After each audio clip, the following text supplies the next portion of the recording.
Good morning po sa ating lahat. Ngayong araw is pag-uusapan natin dun sa autocorrect. Yung pagpapalit ng curly quotes dun sa straight quotes. So yung mga clients natin is meron silang mga specifications. May ibang mga client na gusto is yung sa curly quotes. Tapos yung iba naman is yung sa straight quotes. So yung curly quotes na sinasabi natin is yung ganito. Pag tinype mo to, ayan, nagpakita yung sa curly quotes. Yung ito. So pag tinype mo yung there, ganito yung itsura niya. Yung curly quote natin is ito. So, curl siya.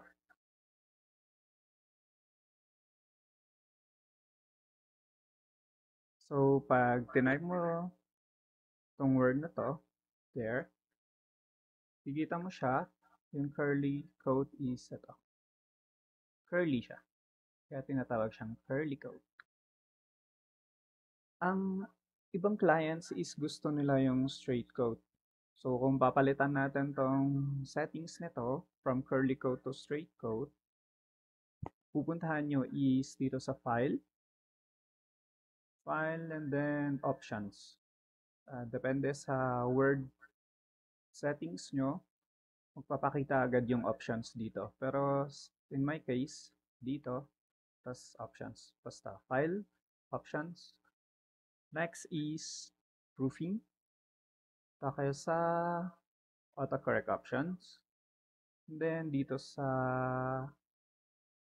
dito sa auto format. Makikita nyo dito na nakaklik tong box ng straight quotes with smart quotes. So, yun.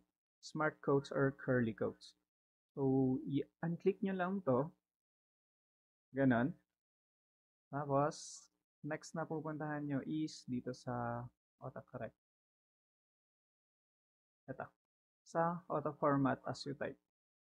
I-unclick nyo din yung isang box dito. So, bale, dalawa. Auto format as you type. Tapos, yung isa is auto format. So, yun. Auto format and then auto format as you type. I-unclick nyo yung dalawang box na yun.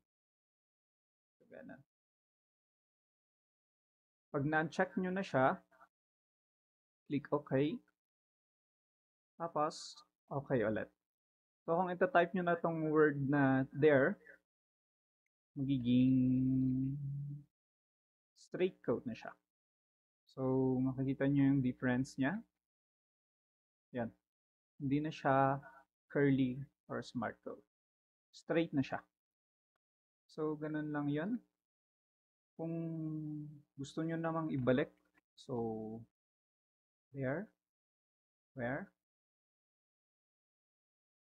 Dale, straight quotes na lahat. Kung gusto nyo namang ibalik dun sa curly quotes, same lang process.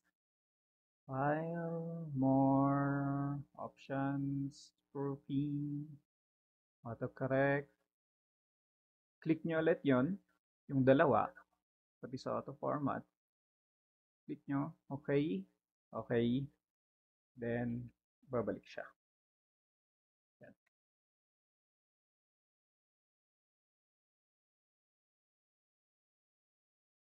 So, yun lang.